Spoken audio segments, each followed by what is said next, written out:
Hello everyone, welcome you all on our online lecture series on element of machine design subject.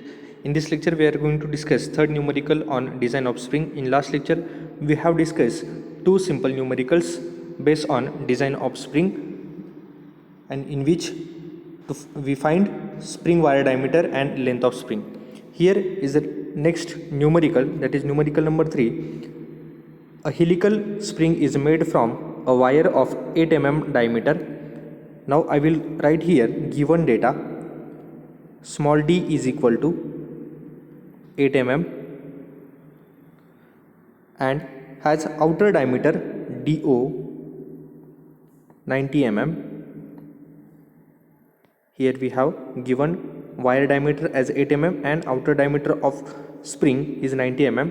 If the permissible shear stress is 350 Newton per mm square, permissible shear stress means tau, that is 350 Newton per mm square, and the modulus of rigidity, that is the value of G, capital G, is equal to 84 into 10 raised to 3 Newton per mm square. Here we have the value in kilonewton per mm square, but we need in Newton per mm square, so we will multiply it by 10 raised to 3 term.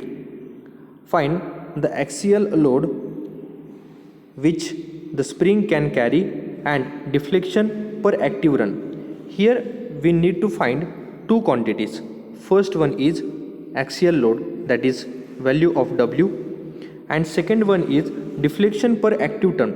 We know that the deflection means delta, but here they have asked to find deflection per active turns. Active turns means N, so divided by N. This ratio we have to find out, and for that purpose we have the given D is equal to 8 mm, DO outer diameter is equal to 90 mm, tau is equal to 350 Newton per mm square, and G is equal to 84 into 10 raised to 3. Now the first step for solving this problem is to determine spring index. We know that spring index C is equal to mean diameter, that is dm, divided by wire diameter. Here we have the outer diameter, we don't have the value of mean diameter, and we know that mean diameter dm is nothing but outer diameter do minus wire diameter d. So 90 as a outer diameter minus 8 wire diameter, so we will get dm, that is mean diameter, as 82 mm, and put this value in the equation of spring index. We will get value of C is nothing but 82 divided by 8, and the value of C is equal to 10.25. This is the constant value spring index for our problem. Now we are going to we have to solve two quantities. First one is a W and second one is delta divided by N by using two conditions. First one is neglecting effect of curvature and considering effect of curvature. Here we have given neglecting effect of curvature and considering effect of curvature. So I will write here first quantity, that is neglecting effect of curvature. A quantity, A case, that is neglecting effect of curvature. Here we will use twisting moment of spring. T is equal to twisting moment of spring. The formula for that, pi by 16 into tau into d cube. This is the formula, and we know that another formula for that, W multiply by,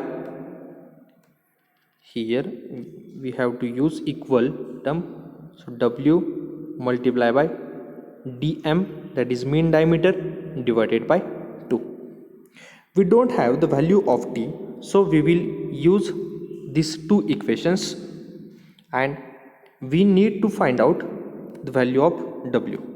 यहाँ पे हमने दोनों equation को, torque के दोनों equation को equate किया, और इक्वेट करने के बाद में W की वैल्यू हम यहाँ पे फाइंड आउट करेंगे. तो W इक्वेशन क्या हो जाएगा, W ये साइड पे एज इट इज़ रहेगा, d/2 इस साइड पे जाते वक्त मल्टीप्लाई होगा, और मल्टीप्लाई होने के बाद में हम यहाँ पे लिख सकते हैं W is equal to pi by 16 as it is, multiply by tau, multiply by D cube and multiply by ये 2 बाय डी एम हो जाएगा।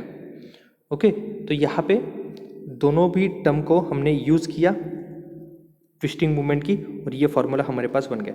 तो पाई बाय 16 ये वैल्यू हम कैल्सी में पुट करेंगे।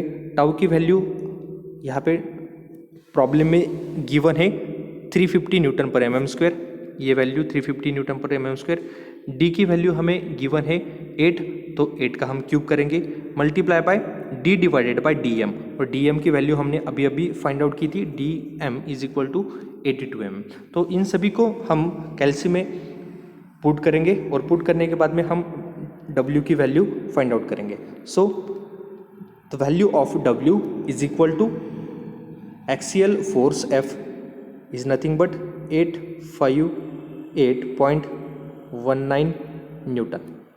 This is the value by neglecting curvature effect. After that we have to find second value, that is deflection per active tons. We know that the value of deflection is equal to delta into 8wc cube divided by g, that is modulus of rigidity, into small d wire diameter multiply by n। तो यहाँ पे अभी n ये जो value है ये n की value हमें यहाँ पे डिवाइड कर लेनी, क्योंकि हमें फाइंड आउट क्या करना है, deflection per unit active turns. तो इस n की वैल्यू को यहाँ पे जो इस साइड मल्टीप्लाई है तो इस साइड क्या हो जाएगी, वो डिवाइड हो जाएगी, और इस टर्म को हम क्या बोलेंगे, डिफ्लेक्शन पर एक्टिव टर्न्स। तो खाली हमें क्या करना है, इस क्वांटिटी में, इस इक्वेशन में सारी क्वांटिटीज़ पुट करनी है। 8 एज इट इज़ रहेगा, W की वैल्यू यहाँ से हमने जो फाइंड आउट की थी वो हम लेंगे, C की वैल्यू हमने फाइंड आउट की थी 10.25, वो भी हम यहाँ पे पुट कर देंगे। G की वैल्यू हमारे पास प्रॉब्लम में गिवन है, दैट इज़ 84 × 10⁻³ न्यूटन पर mm स्क्वायर, एंड D की वैल्यू है 8 mm। तो इन सभी को हम पुट करने के बाद में डेल्टा डिवाइडेड बाई n, इसकी value delta divided by n, इसकी वैल्यू हमारे पास आ जाएगी 11.002, और इसका यूनिट क्या रहेगा, डिफ्लेक्शन मतलब mm पर एक्टिव टर्न्स, तो डिवाइडेड बाय TURNS टर्न्स। ये हो गई हमारी second value by neglecting curvature effect. ये दोनों वैल्यू हमने निग्लेक्टिंग कर्वेचर इफेक्ट देख ली। तो सेकेंड केस क्या है, केस सेकेंड,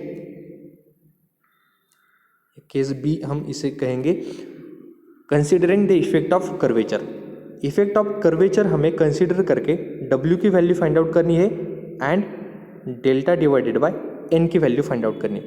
तो कर्वेचर इफेक्ट कंसिडर करना मतलब वॉल्स करेक्शन फैक्टर हमें यूज करना है, दैट इज KW। और KW का फॉर्मूला क्या है, KW का फॉर्मूला हमने लास्ट फॉर्मूले में भी देखा था, 4C-1 divided by 4C-4 plus 0.615 divided by C। तो यहाँ पे हम C की वैल्यू दैट इज 10.25 पुट कर देंगे और KW की वैल्यू फाइंड आउट करेंगे। KW की वैल्यू आ जाएगी यहाँ से 1.141, ये हो गई value of KW by considering effect of curvature. और इसी वैल्यू को अब हम शेयर स्ट्रेस की वैल्यू में पुट करेंगे। तो शेयर स्ट्रेस का फॉर्मूला क्या है, by considering curvature effect, tau is equal to KW multiply by 8 into weight multiply by C divided by pi into D square. ये हो गए वैल्यू ऑफ टाउ। पर यहाँ पे हमारे पास टाउ की वैल्यू है, KW की वैल्यू है, ATN नंबर हो गया, C की वैल्यू हमने डिटरमाइन की थी, W की वैल्यू है, हमारे पास खाली वैल्यू नहीं है तो W की ये वैल्यू हमें फाइंड आउट करनी है। तो इक्वेशन क्या होगा, W is equal to tau into pi into D square divided by 8 into KW into C। आप ये भी इक्वेशन यूज़ कर सकते हो और डायरेक्टली इस इक्वेशन में आप सभी वैल्यू पुट करके W की वैल्यू फाइंड आउट कर सकते हो। तो W की वैल्यू कितनी होगी, इस इक्वेशन में सारी चीज़ें पुट करने के बाद W आएगा 752.08 Newton. And this is by considering effect of curvature. अब यहाँ से हम डिफ्लेक्शन का फॉर्मूला यूज़ करेंगे। तो डिफ्लेक्शन का फॉर्मूला क्या है, delta is equal to 8WC³ divided by G into D multiply by N। पर यहाँ पे हम N यहाँ पे नहीं लिखेंगे, इसको क्या करेंगे, इस साइड मल्टीप्लाई करेंगे। तो मल्टीप्लाई करने के बाद में ये होगा delta divided by N, that is deflection per unit turns. तो यहाँ पे W की वैल्यू ये जो हमने फाइंड आउट की है यहाँ पे पुट कर देंगे, C की वैल्यू 10.25, G की वैल्यू 84 इंटू 10⁻³ और D की वैल्यू 8 mm।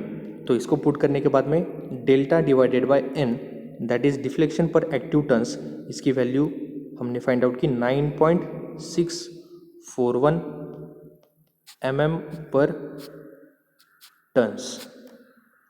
ओके, ये वैल्यू हो गई डेल्टा डिवाइडेड बाय N की। ये हो गया हमारा थर्ड प्रॉब्लम। ये 2 एग्जामिनेशन में 8 मार्क्स के लिए पूछा गया था और इसी टाइप से आपको डिफरेंट प्रॉब्लम्स सॉल्व करने हैं।